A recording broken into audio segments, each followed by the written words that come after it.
Dirree Wood subscribe qofa godhuudhaan nu gargaara. Assalamu alaikum warahmatullahi wabarakatuh. Daawwattoota keenya qashtii akkam jirtan? Salaamanni keenya gaa kanonni irraamatti bakkuma jirtanitti isin bira nuuf haadha qabu isiniin jenna. Kan daawwachaa jirtan Dirree Wood warreen nu hordofaa jirtan martinuu gaa irra deebuudhaan akkam jirtan isiniin jechaadha. Arraan tanagaa waan hedduu isinitti toluu fi isin gammachiisu isiniif qabannee dhufneeti jirra. Kunis laata maalii jechuun keessan hin oolu. Kanadaa'ii dhufe gurbaan jechuudha. Maqaan isaa Fahmii Jaama warra Galamsoodhaati. Akka tasaatti Dirreedhaa dhufe wal agarree isaa karaa Kanadaa deemuudhaaf deemu jechuudha.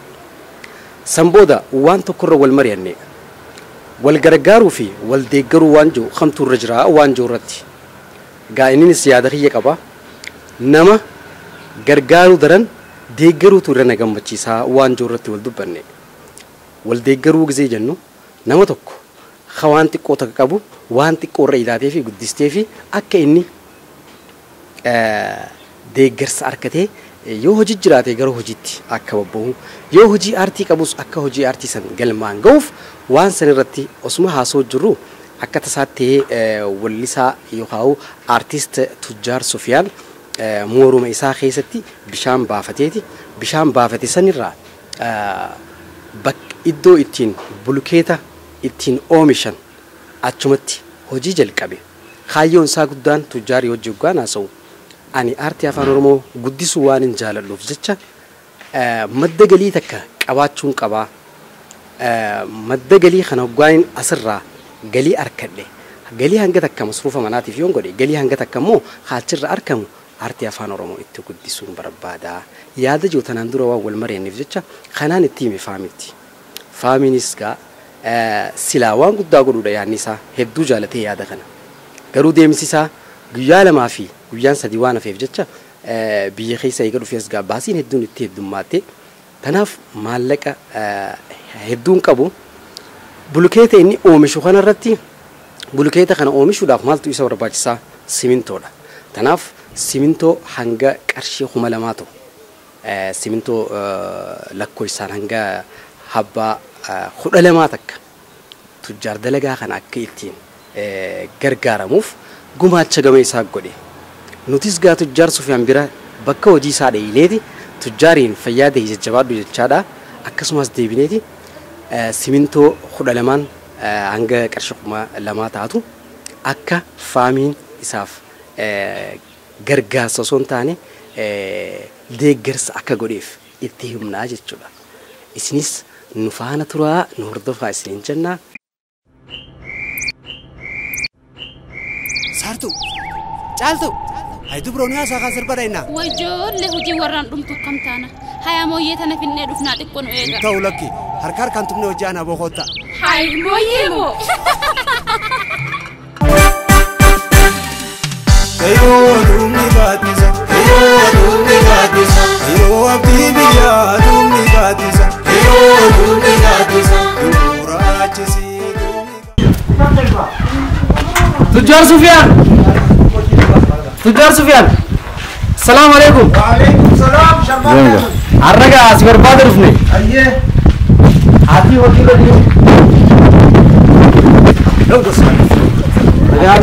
Fayyada. Fayyada. Jirtaa. Hojii akkami? Fiisidee yaa. Adda turreesi. Waqtiinis baatii idaati yeroo idaati.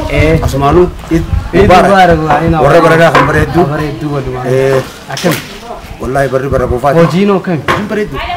bar akkasumatti si daawwachuudhaaf dhufne gara gujjirraa bar ammoo daawwattoonni keenya hedduun beeyta ammaree kun tanaan himuu tureefi Tujjaar Sufiyaan morma isaa keessatti eela baafatiin jiru mee eela sana agarsiifnu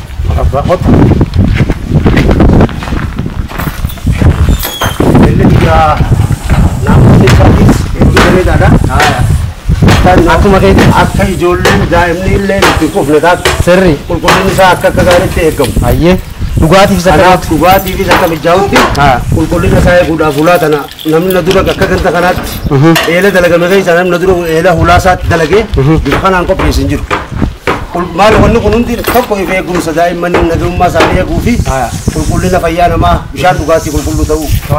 Kana hundaafuu eelli naamusa jiruu namaatii fi daa'immaniitis waan ta'eef qulqullina isaa hulaan kun cufamee taa'uu qaba waan jiru irratti hulaan tun itti tole jechuudha. Eelli kun mitira 28 irratti dura bishaan argame. Mitira 28 irratti argamee 30 hogguu mitira lama keessa kadhuun bishaan guddaan dhiyaasa hin qabne sadarkaan isaa guddaadhaatti bahee rabbiif galannaa ga'u gaa. Dhufuqitti bishaan kun bulkeetatti oomishna manneen akkuma ati galtu kanatti ijaarraa jireenya gandaatii fi sammaas dhugaatiidhaafis waraabbii eegamti dhugaatiidhaaf waraabbatu qulqullina qaba jechuudha. Tole. Ayyee cufi baqamoo. Ayyee tole. Keessi isaa baatirii isin ibsee silaa garree gaarii ture. Lakki ni mul'ata. Noora koongo. Gargaa waan ajaa'ibatti kan jirtu. Eeyyeen.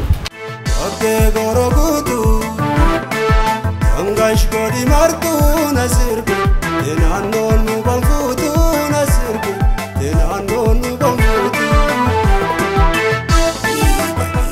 Tole egaa daawwattoota keenya akkumaan reefuun tana beeksisetti Tujjaar Sufiyaan kun mooraa isaa mana isaa dhufneeti jirra. Eelaas akkuma reefuun tana daawwattanitti eelaas nu garsiisee jira. Tujjaar keenya egaa har'aan tana dubbii ati jaalattuun si fidee dhufe. Obboleessa keenya Kanadaatti kan argamu garuu gaa jireenyi isaa dur galamsoo kan ture. Amma garuutu yeroo dhiyootti as magaalaa Direedawaadhaa dhufe. Tujjaar Sufiyaan dalagaa akkana jira. Aartii Oromoo nama guddisuu barbaadu garuu madda galii uummachuudhaaf jecha eela bishaanis baasee jeetiin akkas ibsinaan gaa hedduu gammadeeti simintoo abbaa 12 siigalee akkasitti siif arjoomee jira. An nama gargaaruu daran nama deeggaruu irra na gammachiisaa waan jooya. Meegaati simintoo 12 kanas si arjoomee mee gama keetiin maal jetta? Angara kiyyaan simintoo 12 caalaa yaadeetuma artistiin tokko bakka silaa hojiin aartiidhaa yeroo ammaatti gurguramee maallaqa ta'an jirretti aartistii tokko kaka'umsa inni godhaa jiru irratti deeggaruun guddina aartiitii fi kabaja namoomaa qabaachuu isaaniitiif simintoo 12 fi maallaqa isiisaniif kafalame caala yaanni mataasaa osoo qabaatee kanaa ol nama godhuu danda'u yaada guddaadha. Akkuma sanitti haala biraa irrattis deeggarsi namoota biraatiifis itti fufu Oromoon hundi kanarraa fakkii akka fudhattuun asumaanuu dhaamsa dabarsuu fedha waan gaariidhaaf dalagame. Tole hedduu galatoomi. Mee gamanumaan faamii Kanadaa obboleessa bakka faamumaa galatoomii naajee. Hedduu faamii mataa isaatii fi akkasuma Oromoota kaka'umsa akkasii irratti deeggarsa hawaasa fiitiif lammii fiitiif uummata fiitiif akkasuma aartii fi aadaa ofiitiif deeggarsa godhuu barbaadan faamiin hangafee jechuudha. Galata guddaa haseenaatii fi galata guddaa namoomaatii qabanii haa galatoomaniin jedha. Kana qofaa miti obboleeyyan faamii fakkaatanii fi saahibban isaa hundaafuu asumaanuu warra baranaa kan bareeddu iduu baarakiin jedhanii. Tole mee itti aansuudhaan Tujjaar maaliif siin jechuu barbaade seete? Yaada ati qabdu beektaa reefu hawaasaaf meetin ture. Dhugaadha. Namni ana na gargaaruu irra na deeggaruun irra jaaladhaa waan jettu qabda. Dhugaadha. Mee namoota akkanaa kan nama gargaaruu fedhu maal dhaamtaaf ammaas akkasumatti artistoota keenya tokko kan akkanumatti deeggarsa eeggatu isaaniifuu maal himtaaf? Tokko artistoonni keenya kan deeggarsa harka namaa eeguu qalbii isaa qajeeltu. Durii dhaamsa kiyya kana artistoonni wanni dura harka namaa nama eegsisu harka gabaabbina. Harka gabaabbina sana walumaa galatti rabbi irraa qabuusi haalli artistoota harka gabaabsu sunis gara qaama dhimmi ilaaluutiin fooyyawaa deemuun hedduu bareedaadhaan jira. Kanas yaaduun barbaachisaadha. Artistoonni immoo harka namaa eeguu caalaa hanga dandeettii isaatti tattaaffii mataa ofii godhee san irratti deeggarsa gargaarsa osoo hin ta'in gargaarsa jechuun nama umriidhaan achi siqe rakkataan hedduudha kan gargaaramuu malu.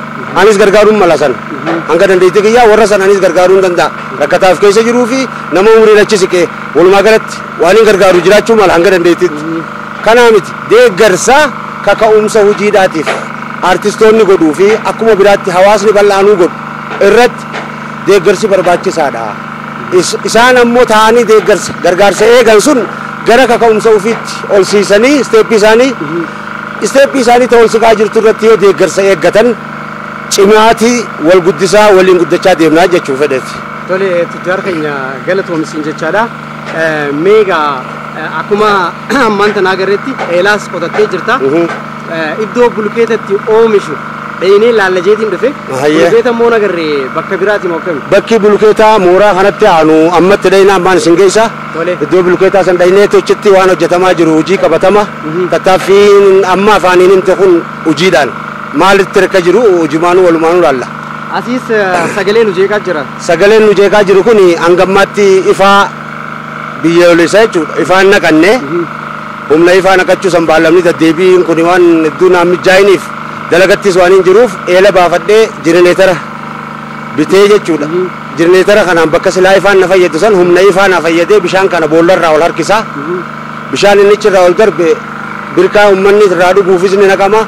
Eela kiyyaafis birkaa jiru haysa bulukeetaan dalagamu san irratti ni naqama.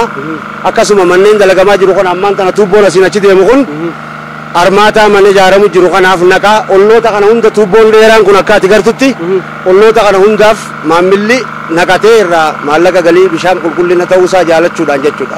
Bishaan naannoo kanaa bareedaa keessattuu qulqullina aanee kanaaf jaalala isaa qabaniif yeroo hedduu olloonni keenya tuubboo tanaan fudhata.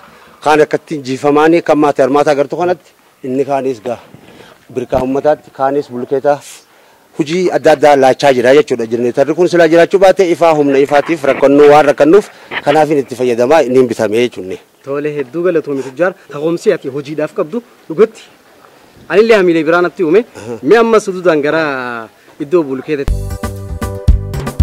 Sumeeyaan boojitee fuudhattee magaalaa meeshaalee jarmaayaa manneen walii galaa jaaruu beetan kookii barbaadanis bilaa meeshaaleen sumeeyyaa abbaa fedhe caalaa.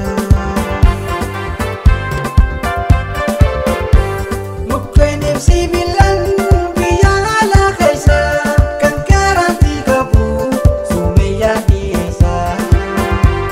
Qorqorroo simintoo ferroo fi mismaara sumeeyyaa dhaabitaa hunda biraa jira.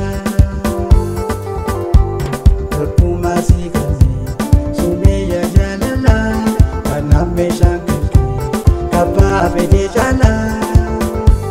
Teessoon dirree dawaa.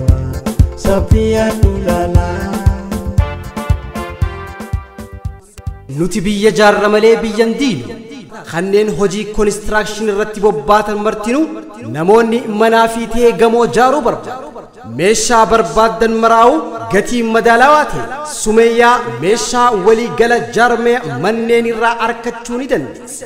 Teessoon teenya magaalaa Dirree Dhawaa Saaphiyaan gamoo Sa'idoo DDC fuulleedhatti argamu. Sumeeyyaa meeshaa walii gala jaarmee